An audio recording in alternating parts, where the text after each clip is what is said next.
Hi again then guys, and welcome to another Rivals matchup on Gran Turismo, and this is much more of a traditional one-on-one versus match, a much more laid back, not necessarily obvious rivalry, but a potentially interesting one nonetheless. And the particular rivalry is between the two fastest electric cars which we currently have on Gran Turismo. Not of course production cars, but just unlimited class. Now we are due to have at some point, hopefully, a Tesla VGT car, and I personally am hugely looking forward to that. But for now, and potentially even when that car comes out, we'll have to wait and see, but for now, these are the two quickest electric cars in the game. The Tajima E-Runner Pikes Peak car and the GT by Citroen concept. Both of these cars are 100% EV, they are not hybrids, and they are interestingly both all-wheel drive. So, of course, the question is, how do they compare both on paper and around a track? Let's find out. Well, first of all, we have the Tajima E-Runner, driven by the same guy who drove the Suzuki Escudo Pikes Peak Special to victory, Monster Tajima. This is a crazy car, and it's one of the most unique cars on Gran Turismo, still the only electric car in the full-on motorsport category to be featured on the game, and of course, by definition, also the only electric rally car in the game. Now, it is expensive. It's one of the most expensive rally cars in the game at 1.6 million credits, and at the end of the day, that is LMP money. So the question is, of course, what do you get for that? Well, that's where it's not necessarily so good. I personally love this car, but many people consider it to be not that great, and some people would say it's even a waste of money. I wouldn't go that far by any means, because on the dirt it's certainly a completely unique take and is a very quick and capable rally car. On the tarmac though, the weight of the car, which is actually very high, means that even though it does have a huge amount of power, it's just not suited to typical open tarmac based tracks, even though of course the Pikes Peak is now fully tarmac, but the track requirements of the Pikes Peak are totally different to a typical circuit on Gran Turismo. So it's a great car in its own way, but isn't necessarily a great all-rounder. What about the Citroen?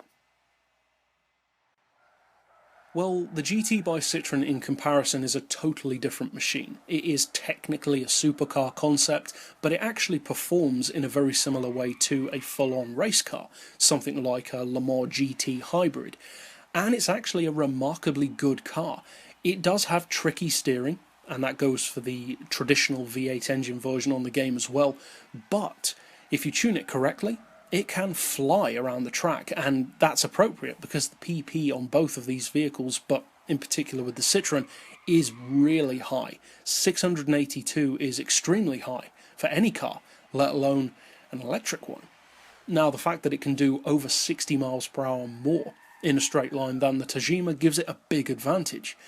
But the great thing about this Citroen is that, as you can see from the comparison of lap times, it can also cut it around the track as well. It was faster than the Tajima despite being only technically a concept supercar compared to a full-on motorsport vehicle. What about on paper though? Well, in terms of on-paper specs, there are certain things which you aren't able to find out about the Tajima in particular. We're not told the power, we're not told the torque, we're not told the weight. Some of the features though you can actually find using the in-garage filter system for the specs of the car, in particular with the power and weight.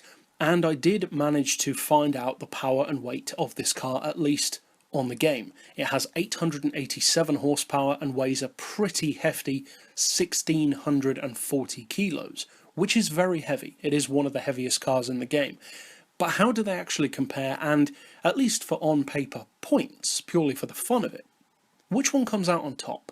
Well, first of all, we have the price, and both are very expensive, well over 1 million credits apiece, and you can get some pretty good cars as alternatives to these for the same money.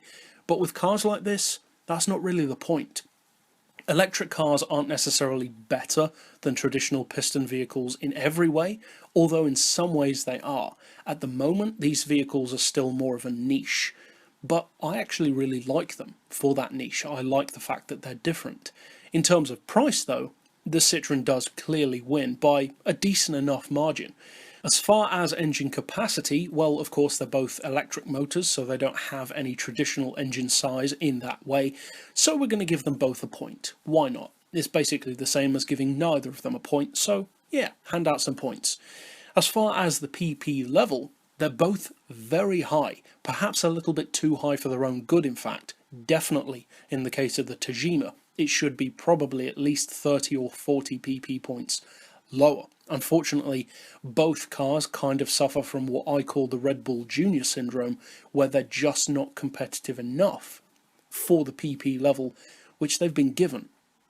In terms of straight up PP though, the Citroen does get the win by a margin of 10 points. As far as power though, interestingly, the Tajima, despite being slower, is the more powerful car at 887 horsepower, or more than 100 horsepower more than the Citroen. As far as torque, we don't actually know how much torque the Tajima has. However, we can justifiably ascertain that the Citroen has more, because not only is the Citroen the highest car in the game in terms of torque, a massive 1,808 pound-feet, but also there is a new Tajima in real life powered by Rimac technology, and that particular car has 1,400 horsepower and over 1,100 foot-pounds of torque. That's the more powerful version, so we can safely say this one probably doesn't have that much torque, and as such, it's not as high as the Citroen, and so of course the Citroen gets the point. As far as weight as well, the Citroen has a big advantage, because not only can you make the car lighter, but it's also lighter to begin with. 1,274 kilos is very good, not only for an electric car, which typically has a very heavy battery pack, but also for an all-wheel drive car, which typically does add a decent amount of weight to begin with. So of course, the Citroen gets that point as well. As far as horsepower per tonne, well, it pretty much goes without saying. Of course, it's going to be the Citroen, but neither car actually has a remarkably high horsepower per tonne ratio anyway.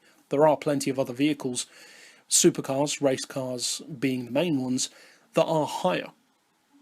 And although, as always, we're not awarding either car a point based on lap time, it is interesting to note that the Citroen, at least with me driving on this particular track, was around 3 seconds quicker, which is a pretty big margin considering it's a Pikes Peak rally car that it's going up against. So overall, which one wins? Well, it's fairly obvious as we've been running through, but in case you haven't been tallying up the points, that means that overall the Tajima gets 2 points, but our clear winner with 6 points is, of course, the Citroen. Not necessarily the most surprising of results, and I would say that if you're only going to buy one of the two, the Citroen is the more useful option. But overall, they're both quirky, they're both different, and I would recommend, if you like alternative cars, as I certainly do, give them a try.